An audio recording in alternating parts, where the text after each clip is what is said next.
গরম পড়তে না পড়তেই আমাদের প্রত্যেকের বাড়িতেই শরবতের নানা রকমের এক্সপেরিমেন্ট শুরু হয়ে গেছে।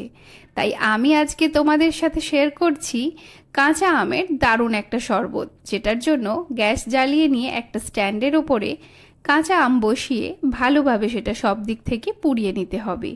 একবার করে চেক করে নিতে হবে এটা ভেতর থেকে পুরোপুরি সেদ্ধ হয়েছে কিনা। তো এখানে দেখতেই পাচ্ছ আমটা পুরোপুরি সিদ্ধ হয়ে গেছে, তাই গ্যাসের ফ্লেমটা অফ করে এটাকে একটু ঠান্ডা করে নিচ্ছি। এইবার আমের খোসাটাকে ছাড়িয়ে নিতে হবে। তারপর একটা বাটির মধ্যে আমটাকে নিয়ে এর পাল্পটা আলাদা করে দেব আর আটিটা ফেলে দিচ্ছি। একটা বড় মিক্সিং জার নিয়ে নিলাম। এর মধ্যে এবার আমের পাল্পটাকে ট্রান্সফার করে দিচ্ছি, সাথে দিয়ে দিচ্ছি সামান্য একটু জল। এক্সট্রা ফ্লেভারের জন্য অবশ্যই এখানে পুদিনা পাতার ব্যবহারটা করতে ভুলো না। সাথে একটা কাঁচা লঙ্কা, স্বাদ মতো চিনি। চিনিটা কিন্তু তোমরা তোমাদের স্বাদ অনুযায়ী বা আম কতটা টক আছে সেটা বুঝে ব্যবহার করো। আর 1 চামচ চাট মশলা, হাফ চামচ বিট লবণ দিয়ে এটার একটা পেস্ট বানিয়ে নিতে হবে। দেখিয়ে দিচ্ছি তোমাদেরকে পেস্টটা ঠিক কীরকম দেখতে হবে। তো ঠিক এই রকম একটা থিক পেস্ট হবে।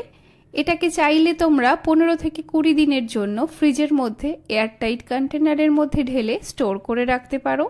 তারপর যে কোনো মুহূর্তেই মাত্র 2 মিনিটে বানিয়ে ফেলতে পারবে একেবারে প্রাণ ঠান্ডা করা আম পান্না। সামনেই যেহেতু পয়লা বৈশাখ, তো বাড়িতে যদি গেস্ট আসে এটাকে কিন্তু ওয়েলকাম ড্রিঙ্ক হিসেবে অবশ্যই তোমরা সার্ভ করতে পারো। তার জন্য গ্লাসে মাত্র কয়েক টুকরো বরফ দিয়ে 3 থেকে 4 চামচ এই মিশ্রণটা দিয়ে সামান্য জল দিয়ে গুলে নিলেই রেডি হয়ে যাবে গরমের সবথেকে জনপ্রিয় শরবতের রেসিপিটি যদি তোমাদের ভালো লেগে থাকে তাহলে অবশ্যই লাইক করো, কমেন্ট করো আর সাবস্ক্রাইব করতে একদমই ভুলো না। দেখা হচ্ছে তোমাদের সাথে পরবর্তী ভিডিওয়। ততক্ষণ সবাই ভালো থেকো, সুস্থ থেকো। নতুন বছর প্রত্যেকের ভালো কাটুক এই শুভকামনাই রইল। দেখা হচ্ছে খুব তাড়াতাড়ি, সাথে থেকো।